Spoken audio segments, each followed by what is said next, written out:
Hi, this is Tony from Cooking Around. Today we're going to create a delicious thing called potato, tomato, and rosemary focaccia.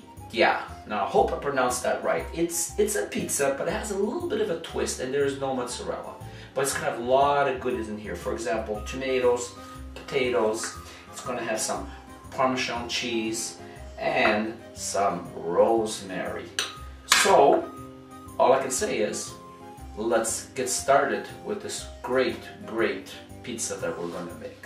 Okay, here we go. The first thing we got is I have 2 teaspoons of dry active yeast, and we have to activate the yeast. That's the first thing we're going to do. So I have here 1 cup of warm water, but I'm not going to use all of it in here. I'm just going to put about half in there, and I'm just going to put that onto the side for it to froth a little bit into it. And here we go. Grab yourself a big bowl and one of these fancy super expensive spoons that I got at the dollar store. And first thing we're going to do is we're going to start with our flour. And what do I have here in flour? Plain all-purpose flour. I didn't have to sift this one, and it's 2 1/3 cups of flour, and we pour that into there. About half a teaspoon of salt, any kind of salt will do. About a 1/4 cup of rosemary. I'm using the dry. You can use fresh if you want, all chopped up, and we put that inside there. And about 1/4 cup of Parmesan cheese, the dry type. Put that in there. And about 1 tablespoon of olive oil. And the rest of the water, which was a total of 1 cup. And we take that and we slowly mix that around, and we're going to be turning this into a dough.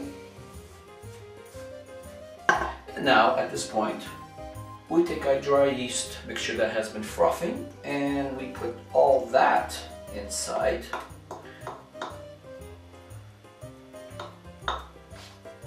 And now we keep on mixing that until we get the round ball that we want, and it does not stick to the sides anymore.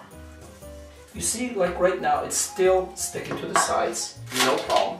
Just take a little bit of your flour and just keep on adding a little bit at a time. I would not add more than a 1.5 tablespoons, and you stir that until it does not stick.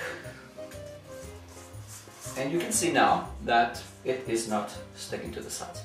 Okay, next procedure. And we take a nice clean surface here, and we put some flour down. Remember, flour is cheap. Use as much as you want. And we take our dough from our thing, and you notice it falls right out.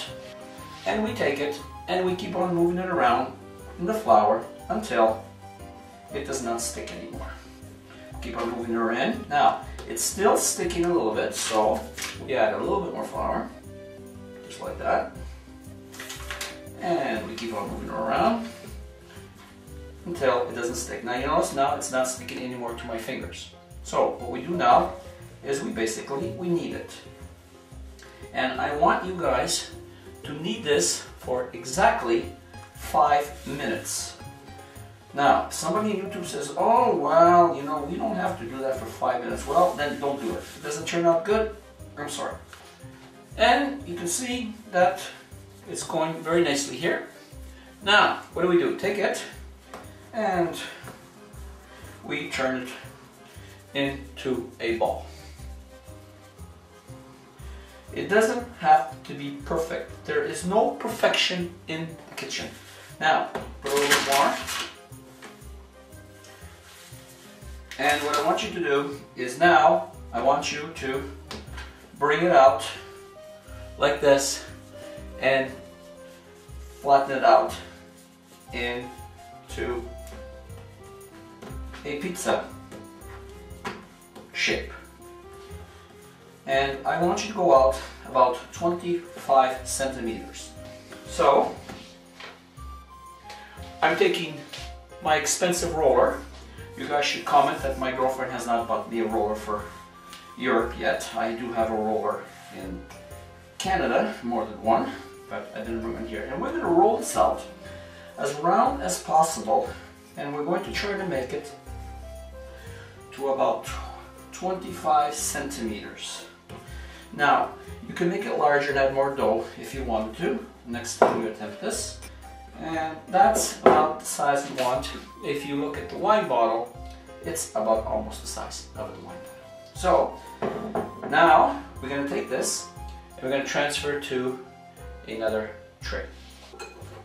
Now here I have a tray, and this is the tray I use for pizza, which I brought from Canada.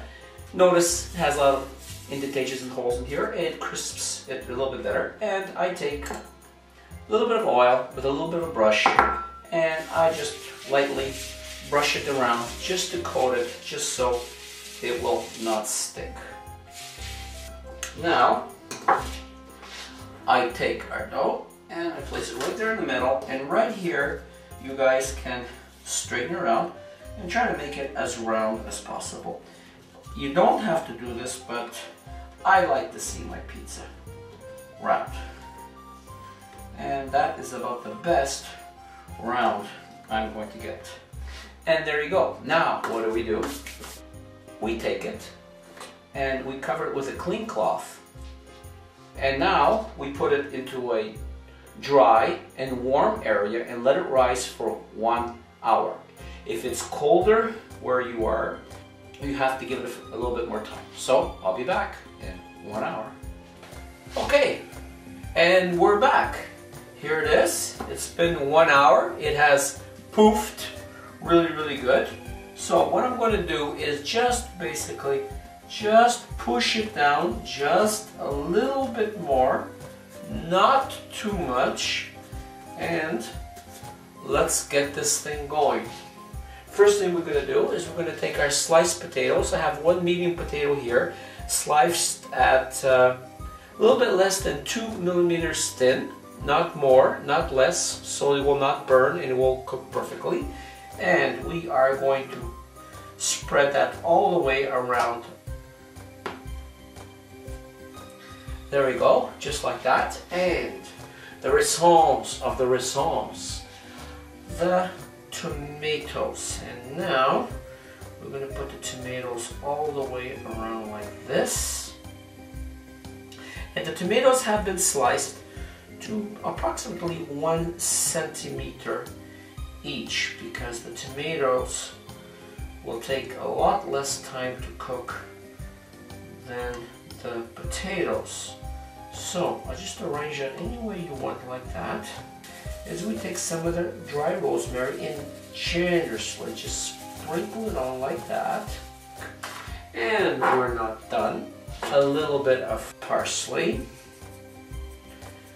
Not too much, because we're going to add a little bit more towards the end. And you think that's done? Well, we're not finished yet. Now we're going to grab the olive oil and we are going to drizzle it. Now I want you to put your finger in front of the nozzle like this, and I want you to drizzle it just like that on top. Now how is that starting to look? Just like that. There you go. And you think that we are finished? We're not finished yet. Take some of our fresh ground pepper. This is an option. You don't have to add the pepper if you don't want to. I just want to add a little bit because I like it. To finish it off, a little bit, just a little bit of salt.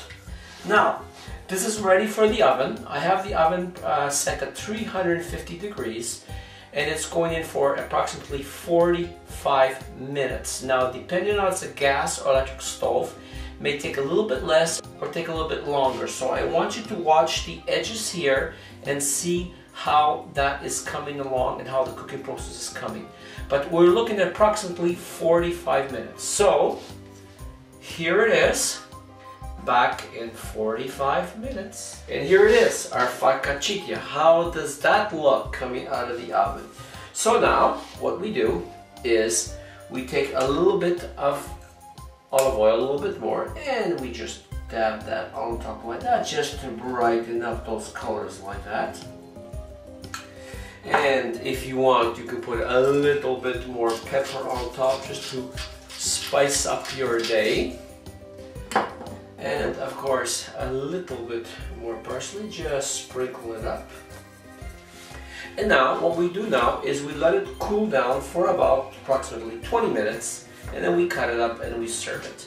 Now, how does that look to you? So, all I can say now is thank you very much for being with me and following this recipe.